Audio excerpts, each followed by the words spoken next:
Belinda and HarperAudio Australia present this unabridged recording of To Sing of War, written by Catherine Mckinnon and read by Annabelle Tudor.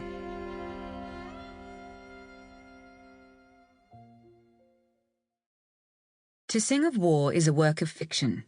However, certain characters and situations have been inspired by documented events and family stories. I have stayed true to history and geography whenever doing so served the narrative. When it did not, I have used my imagination. In memory of my father and mother, Des and Dawn Mckinnon, whose stories inspired this novel. For Gary Christian, partner, artistic collaborator, and the person who makes the impossible possible.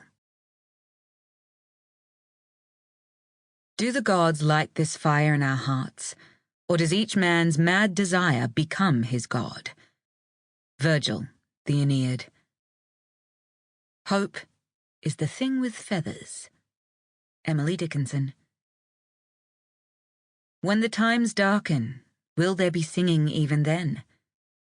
There will be singing even then, of how the times darken. Bertolt Brecht.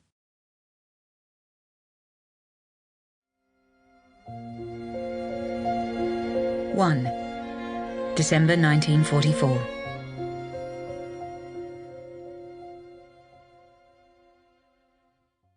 One, Lotte Wyld.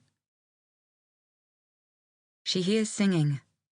One lone voice at first, clear and resonant, a tenor.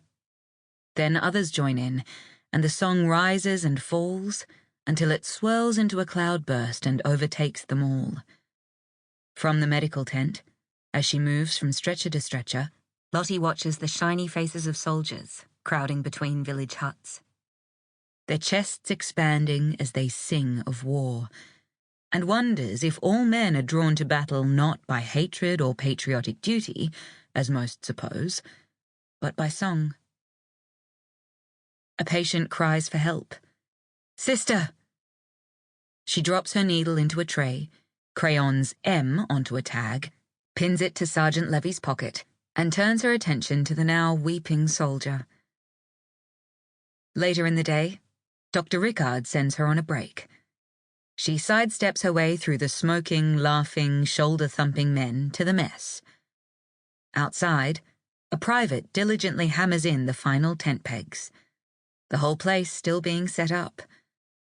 War moves fast when it needs to. At the serving bay, she collects a plate from the counter. The cook is dishing out pork and pit-pit stew. Someone shot a pig, she hears. Probably stole a pig, she thinks. Cook grunts hello. She's grateful he treats her like everyone else, like all the men, counts it as respect. Pit-pit, he explains, is the local pidgin name for an edible bamboo. Tastes better than it sounds, he adds. The only spare place is at a table of engineers, but she needs to sit, decides to risk it. When she does, they all turn to her and speak at once. During school years, she'd learnt to be invisible, but thrust into an army environment, she suddenly so desired it terrifies her. She eats quickly, makes excuses, and has enough time to take the longer shaded pathway, circling the hordes of military men, back to work. The luminous jungle light soothes her. It has brightness, like grass crickets, but also depth.